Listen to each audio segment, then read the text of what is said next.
Perfect. So, as you guys all know in the advertising, we're going to be talking about nutrition. And I mostly wanted to focus on what I see here in Rich County, what I get questions on. And so I'm going to be talking a lot about experiences that I've had being in Rich County. So a little bit about myself. I've only been in extension as the extension agent for almost a year, but I've been helping people with their nutrition for, I don't know, since 2017-ish. And so I've been helping people with nutrition since then. And so mostly people in Rich County. So a lot of my experiences come from Rich County.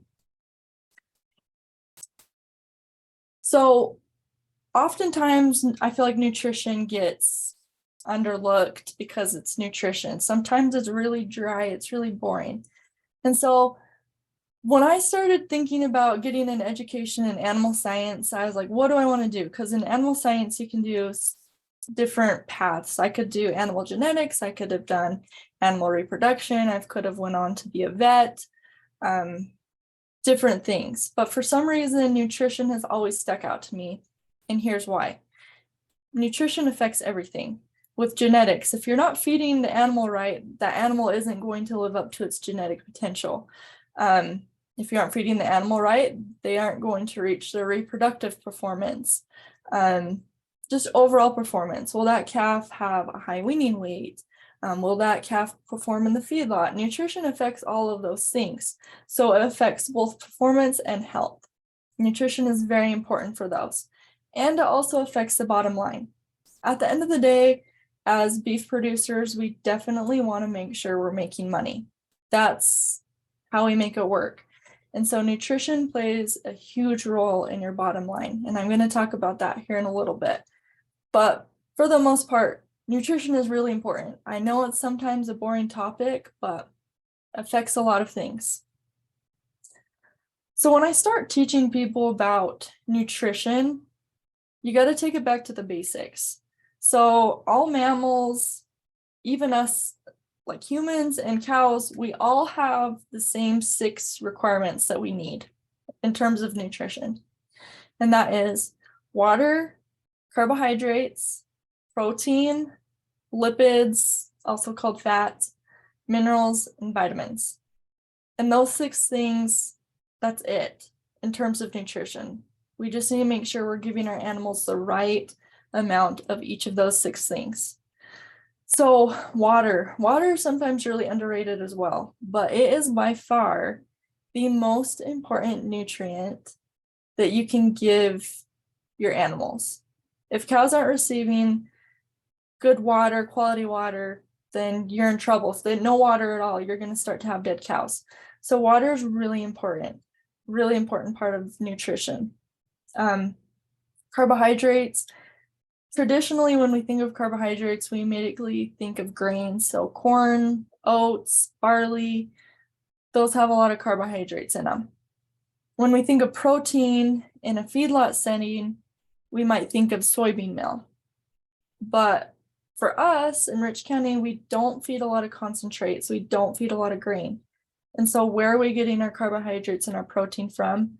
And that's from our roughages, from the grass and from stored roughages such as hay. So that's where we're getting those nutrients from. And then lipids, fats, you start to see more added fats in the ration when cattle entered the feedlot, but really for a cow-calf operation, they're getting adequate amounts in the feed that we're giving them. And then again, you have your minerals and your vitamins, and those are all really important for different biological purposes within the body. So all of these 6 nutrients have a role to play, and they all have an important role to play within the body. And so just as long as we're meeting all of those requirements with what we're feeding our cows, we're doing good. We're doing good. Those cows will perform well. One thing that I want to point out though, for the most part in Rich County, we'll meet our nutrient requirements with the hay. However, sometimes minerals and vitamins are a different thing. When we're storing our feed out in the open, when it's uncovered, when it's getting snowed on, when it's getting rained on, our hay's getting all that, sometimes we'll start to see leaching of minerals and vitamins. And so sometimes our forages, especially our stored forages like hay, won't have adequate amounts of minerals and vitamins. So it's important that we supplement those to our animals in the forms of mineral blocks, loose mineral tubs, anything that has the mineral in them. So I just wanted to mention that before I move on. So like I said, our cows have those 6 nutrient requirements that they need, right? And so one thing that kind of teaches us the amounts of each of those nutrients is nutrient requirement tables. So this might be a little bit small. I just kind of wanted to get the idea across is I just scanned this table from this book. It's called Nutrient Requirements of Beef Cattle. You can buy it off of Amazon. It's a big textbook. Here, I'll show it to you. It's a big textbook. Got it off of Amazon, but has a lot of sciencey stuff in it. Isn't a light read, but if you want access to these tables, it'd be in that book. And so I just pulled this table. It'd be nutrient requirements for lactating cows. Right now, a lot of producers in Rich County are just starting to calve or in the middle of calving. And so this would fit their cows. And so I don't know if you can see it well, it's a little bit blurry, but here on this row, we have net energy maintenance. And so that is the energy requirement for the cow. The cow is getting most of her energy from carbohydrates and fats. So that's where you're going to be getting the energy from. Then you have on this row, metabolizable protein. When you get feed analysis back, you'll see crude protein. So crude protein is the whole amount of protein that's in that hay, but metabolizable protein is just what the cow is able to metabolize. So there is a little bit of a difference there. And then you have a calcium requirement, phosphorus requirement. There's a lot of stuff that's missing. Like in this book, there's a whole other table of just vitamins and minerals that you can look at. But I just wanted to show you what a nutrient requirement table looks like. I also wanted to show you how nutrient requirements changes over time. So here we have on this column 1 month since calving. And I hope you can see my mouse, but 1 month since calving. If we look at energy, this cow needs 15.3 mcals of net energy per day. But 9 months down the road, or even 8 months down the road, that'll be like November, December, she only needs 12. So you can see that depending on where the cow is in her life cycle or like her physiology, what am I trying to say? Anyway, a dry cow is going to require less than a cow that's starting to lactate. That's what I'm trying to say. So same with protein. 1 month after calving, this cow will need 780 grams of metabolizable protein per day. But then 8 months down the road, she'll only need 536. So you can kind of see how those change. And we can utilize our feed sources based on those requirements. So maybe in the fall, when this cow isn't lactating, she's kind of in her 2nd trimester, going into her 3rd trimester at that point, her nutrient requirements are going to be low. So at that point, maybe we can feed her the lower quality hay. However, now what we're experiencing now with our cows just freshly calved, we need to be giving them higher quality hay. We need to make sure their energy is being met. We need to make sure their protein's being met. So you can figure out and balance a ration using these requirement tables. It's a lot of doing math by hand. However, there's an easier way, and I use a ration balancing program called Cow Bites.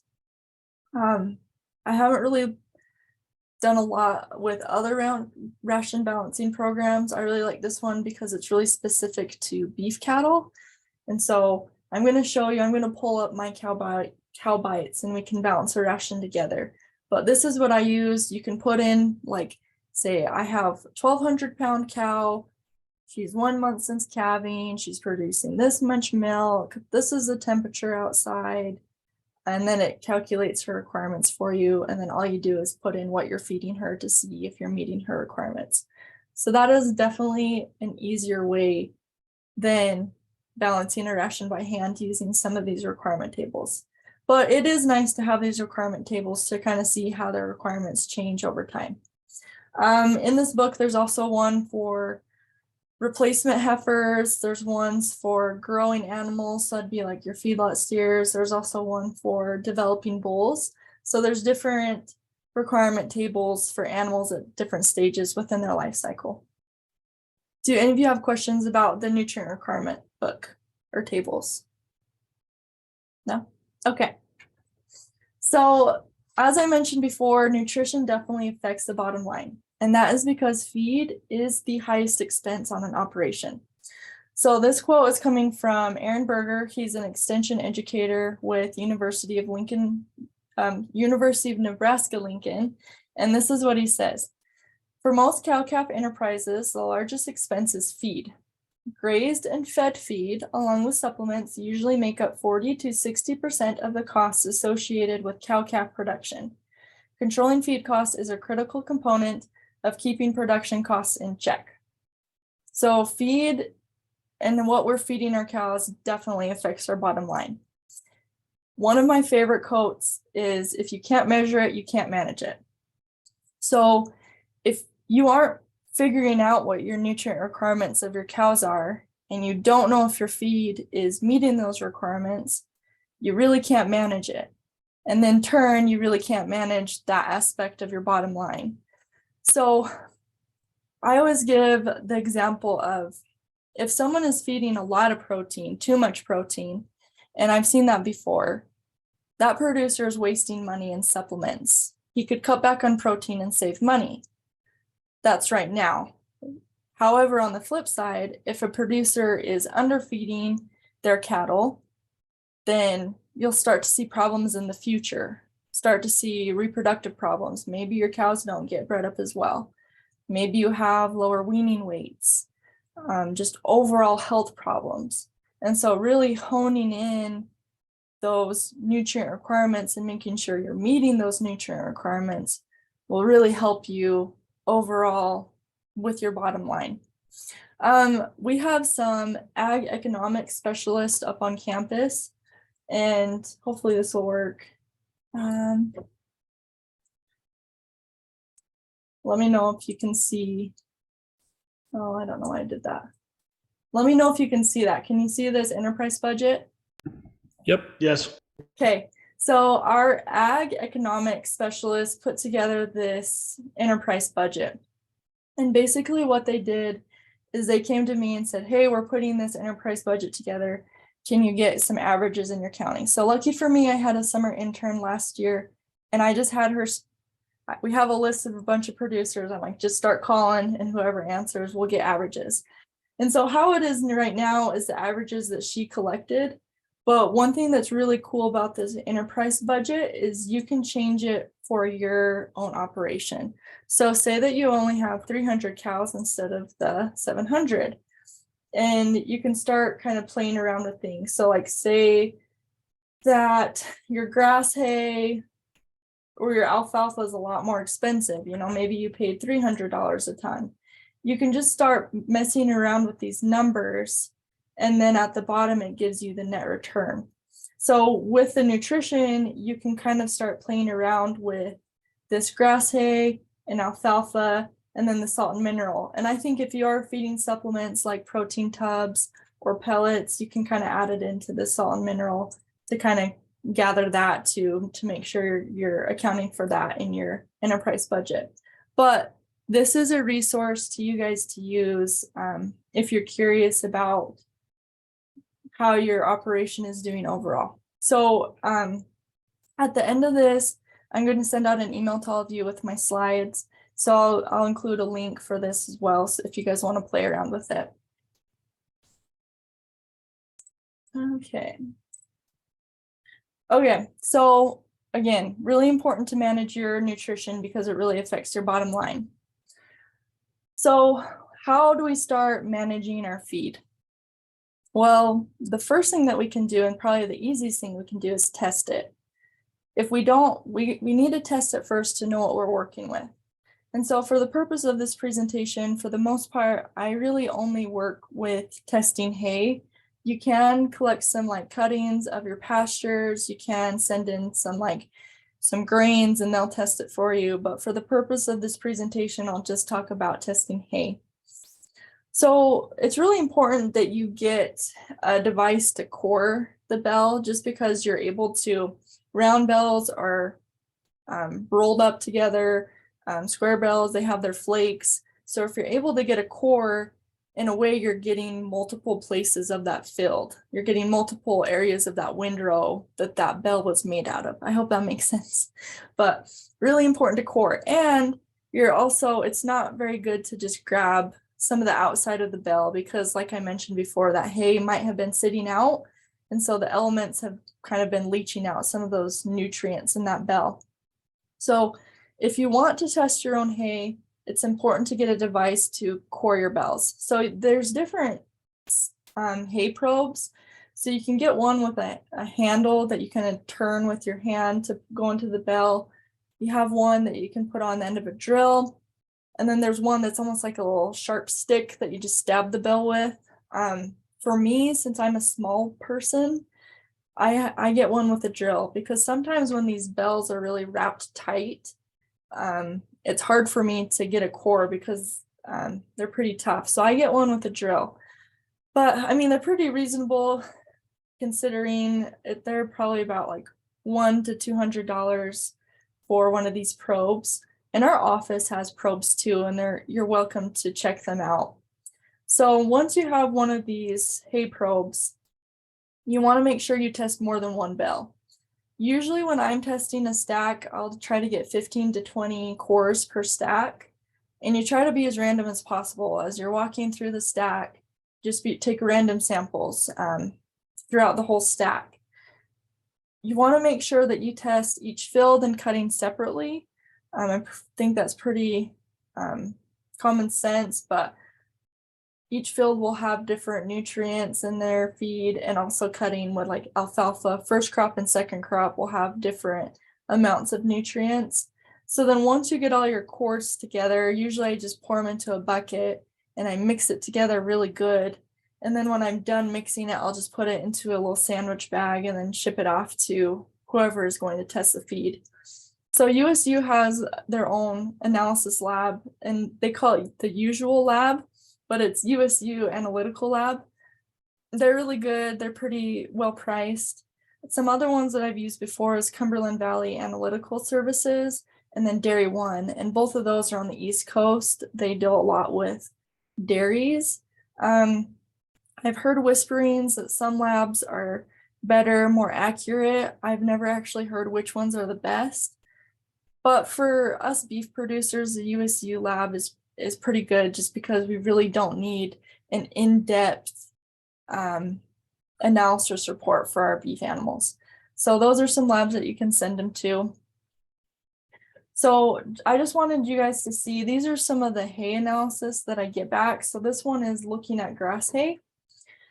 So when I start looking at it, I usually look at protein, I look at energy, and then I also look at the fiber. When you're looking at hay analysis, most of the percentages are reported on a dry matter basis.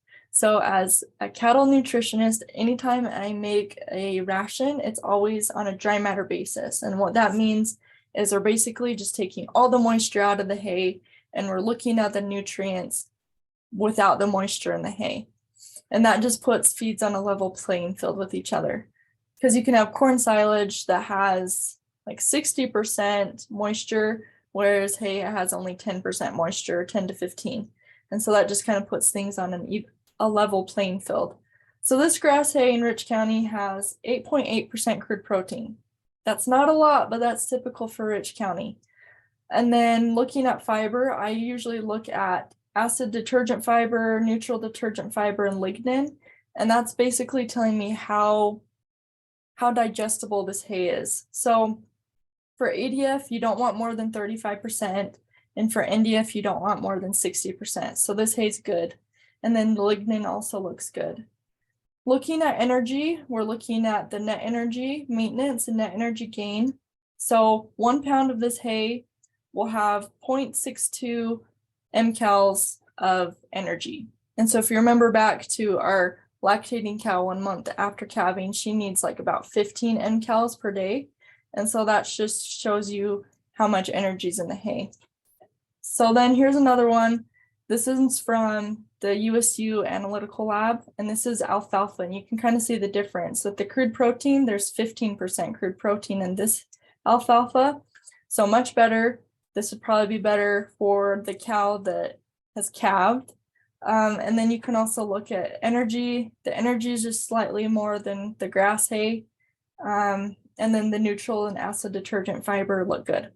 So those are some things that I look at. Now, some of these numbers are like, oh my gosh, what am I going to do next? And that's when we can start to balance a ration.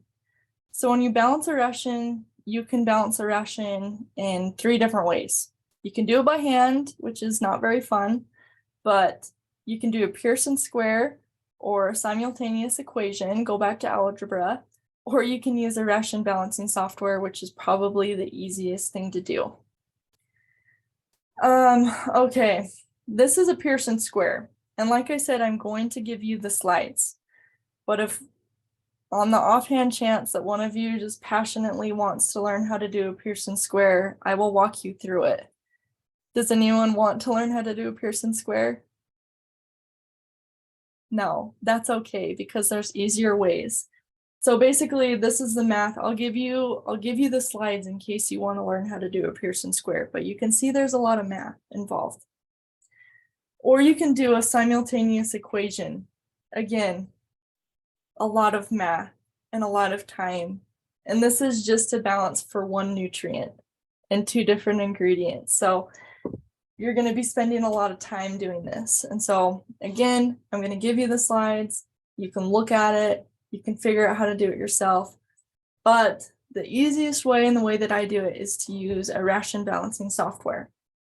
There's different softwares out there. Here I've listed a few. There's one specifically for beef cattle. You can use dairy ration balancing softwares, but they're a little bit more complex and they have some different terminology that we don't really need for beef production. The one that I use is CowBites. And so I'm actually going to pull mine up and show you what it is. So let me know if you can see it. Yep. Okay, so I guess one of the Buys brothers, I guess I'm going to pick on you. I know we've already balanced a ration for you guys, but we can show everybody. So what are your cows doing right now? Have they started to calve? In a couple weeks. Okay, so let's say they are. Let's balance a ration for in the next couple weeks for when they do start to calve.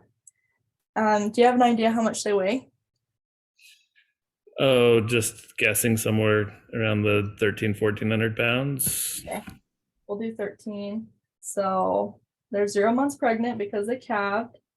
The one thing that I don't like about CowBites is it really doesn't have a lot of breeds that you can pick from, because I know you guys kind of have a special cross, but we'll just do British because I know you guys have some Wagyu in them, but we'll just say British. So that's mostly like your Angus cows. We'll keep the birth weight about that. They're 1 month of lactation. We'll say that they're in moderate body condition score. This is their 4th lactation, so they've had a few calves.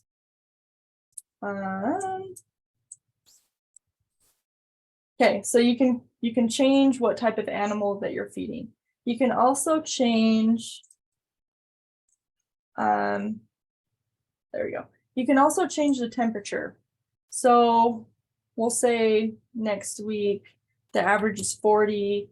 Previous month's temperature was freaking cold. We'll say 15. And it's winter. So now we've kind of put in what type of animal we're feeding. So then we can go to the ration. From here, you can go to the feed table. You can add new feeds. So usually when I test people's hay, I'll add a new feed and I will add in all of the stuff that's on that analysis report. I'll put it into my CowBites, and that way I can use it to balance. custom rations for people. So for your cows, we'll just say we're feeding them alfalfa hay and grass hay. And we'll just say we're feeding them this particular grass hay, 20 pounds of grass hay and 10 pounds of alfalfa. Let's just say that's what you're doing. I know you guys do something different, but we're just pretending. So looking here at the bottom, you can see all these different colors. So this is net energy maintenance. You can see that we're low. We're low in net energy. And the reason why your cows would be higher is just because they're a bigger frame than what my nutrient requirements book is telling me. So they're a little bit low in energy. They're a little bit high in protein. So they only need the 1,200 grams of protein, and this would be crude protein, but they're only getting 15. And then a little low on phosphorus. And then if we go scroll over, let's see. You can look at their trace minerals, and you can see in this ration I added a trace mineral salt. So once you get this information, you can kind of start to play around with how much grass hay you're adding, how much alfalfa hay you're adding. You can also play around with, like, if you wanted to add supplements. And so really just start to play around with that. So what I did here is I just decreased alfalfa and increased grass hay because the protein was high and the energy was low. And so you can just kind of start to play around with different concentrations of feed in your ration. Does anyone have questions about that? And it's really easy. It takes a little bit of time to kind of figure out how much of each feed you put, but you can start to add things around. So with this ration, say that that's about what we have in supplies. Is we can for sure do 25 pounds of grass hay and 5 pounds of alfalfa, but we're still a little bit low on energy. And that is what we have for hay. We don't have anything more. At that point, that's when you can kind of start to seek out supplements for, like, maybe a pelleted feed to increase energy, or some grain, something like that to help with that. So does anyone have questions? Okay, so that's basically how to balance a ration. With the cow bites, it's actually really reasonable. I think about 5 years ago, I only spent $50 on cow bites. And the reason why I like it, like I said before, is because it's simple for beef producers to use. You can use it for cows, you can use it for your replacement heifers, for bulls, anything in the beef production you can use it for. And I like it that you can add in new feeds for your own analysis that you receive. I did want to say though, I do a lot of that, so I balance a lot of rations for people here in Rich County, but I just want to let you know there are all those resources if you want to do it on your own. But it's my job to help you out. So if you ever have questions with balancing a ration, that's my job. So like I kind of alluded to before with supplements, the definition of supplement is something that completes or enhances something else when added to it. And that's all a supplement is it something that completes the nutrient requirements of your cow. Sometimes I feel like in the beef industry, beef producers get pushed and targeted for different supplements. And sometimes I like to call these supplements magical fairy pixie dust, because sometimes that's what it is. It's not really concrete. It's just someone saying, feed this supplement and this will happen. Where as long as you're just meeting all those 6 nutrient requirements of your cows, you're going to do fine. So that's why I like to say supplements completes it. Supplements completes the nutrient requirements. So if you need more energy, maybe look to a pellet. If you need more protein, maybe you can find some alfalfa hay. Maybe you can buy a lick tub with protein in it.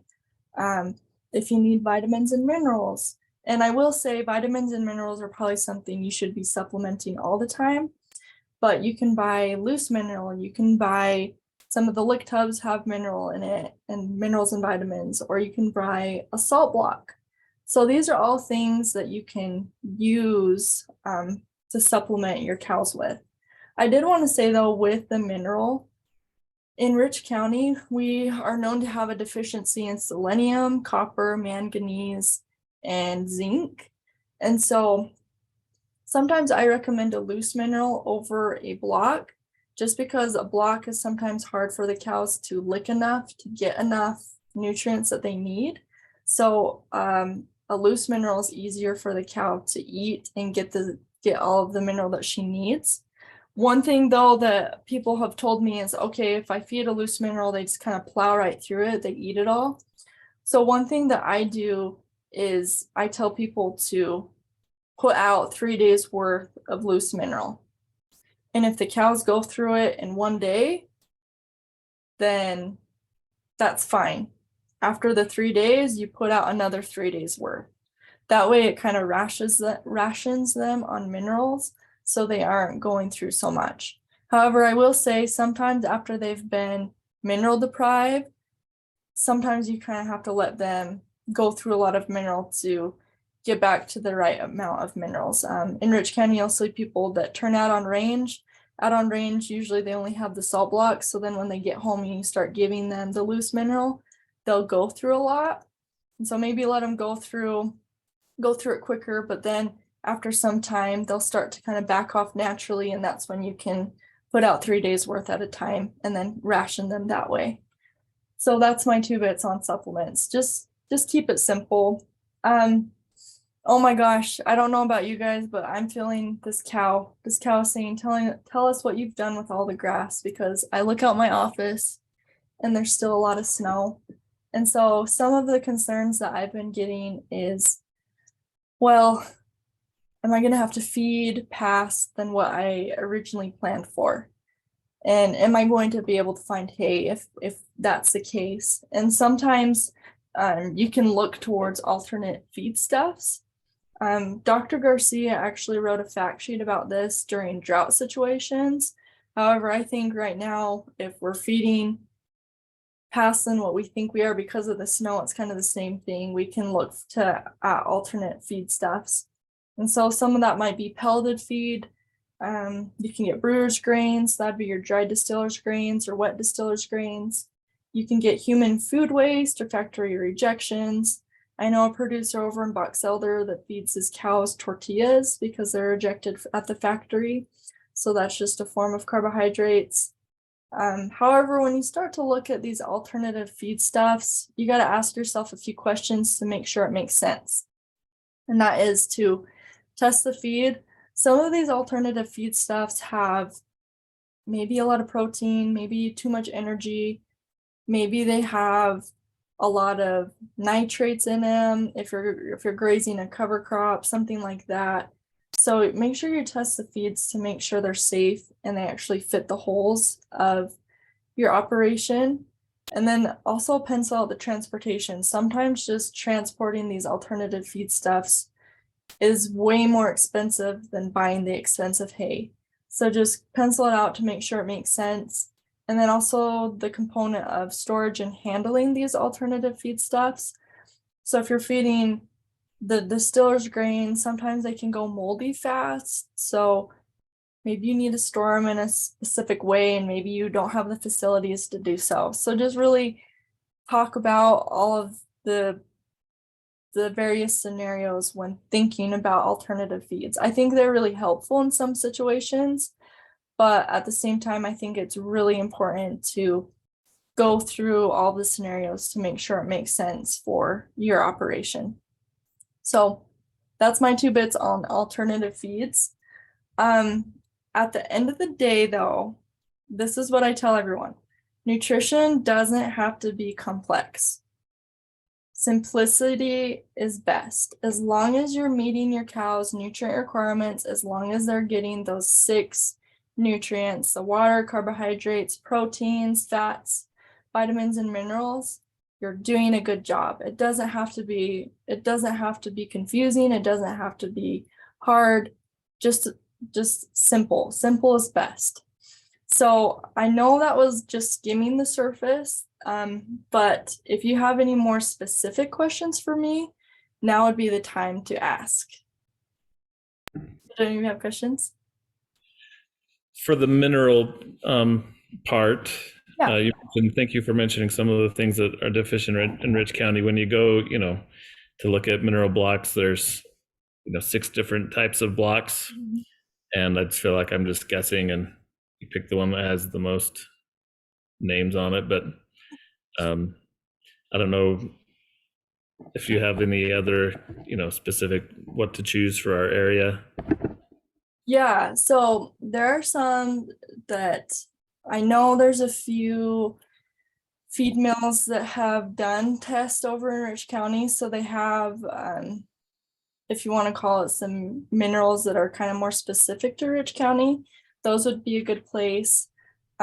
Just and also make sure, like I said, the trace minerals that are deficient would be the selenium, zinc, manganese, and copper.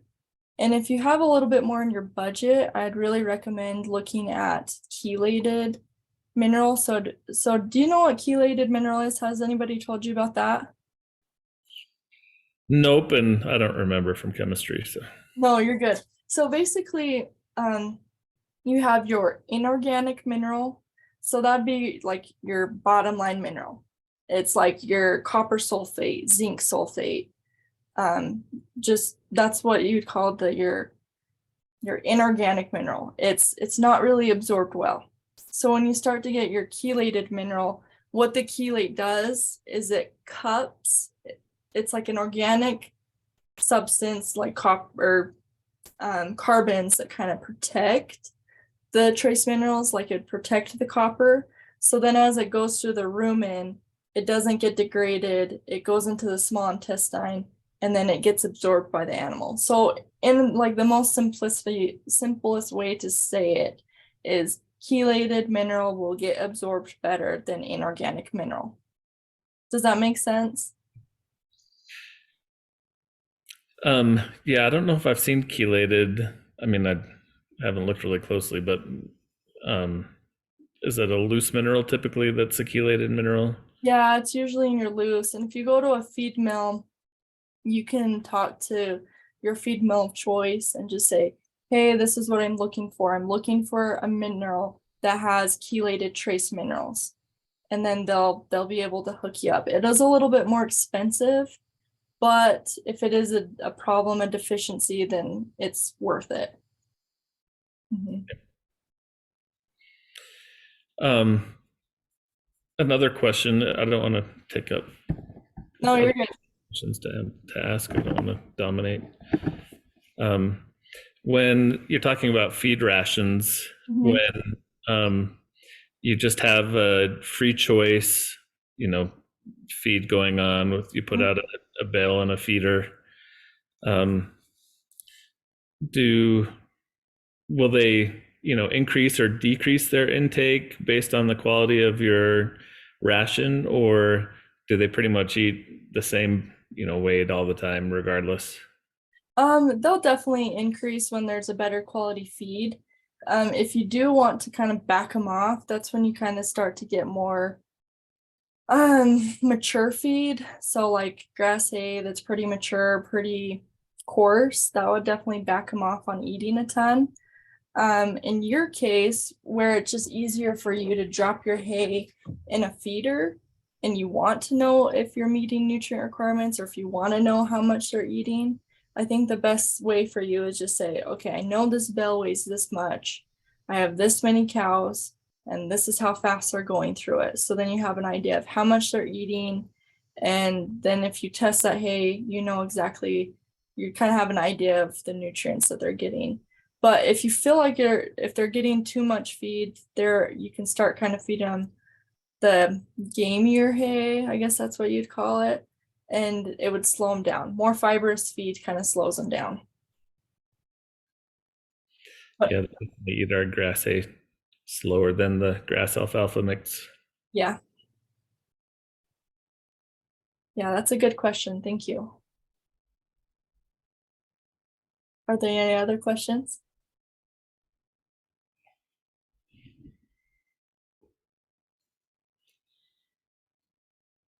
No, that's okay. The reason why I at this end slide I put my email, and I think most of you have my email, but I also have my cell phone. So if any of you ever have questions about nutrition, just feel free to call me.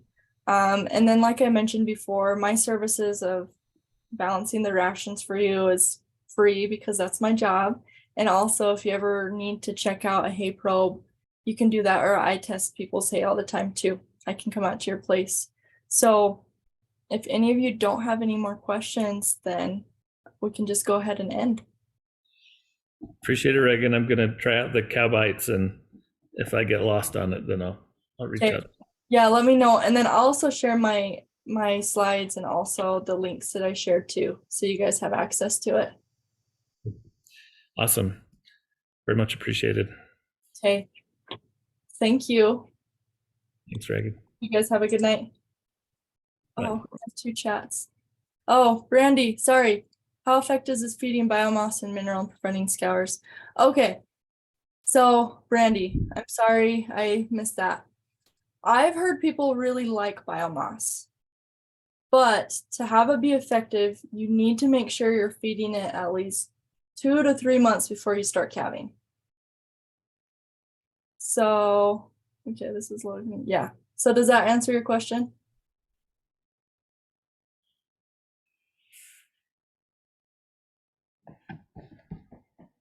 Maybe? Yes. Okay. Yeah, for it to really be effective, you got to make sure you're feeding it.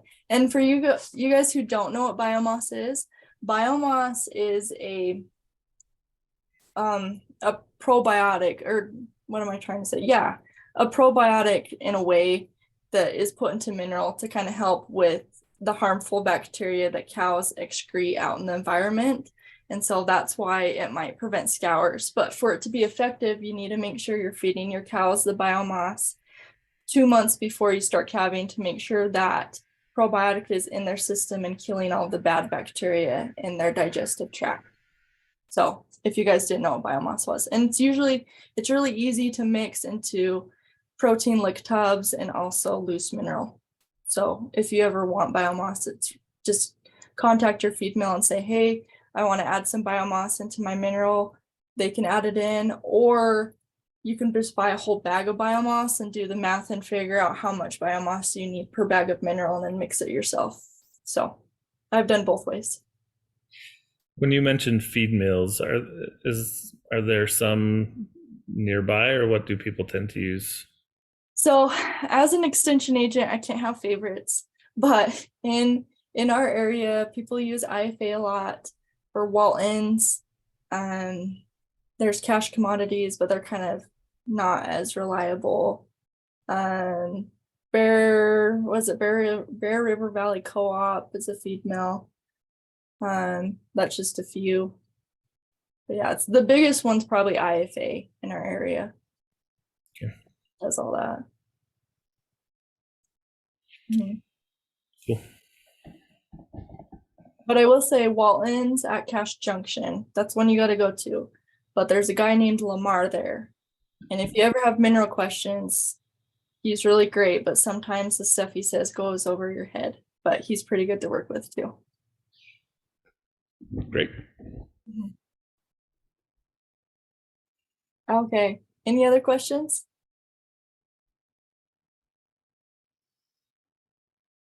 Okay, you guys have had really good questions.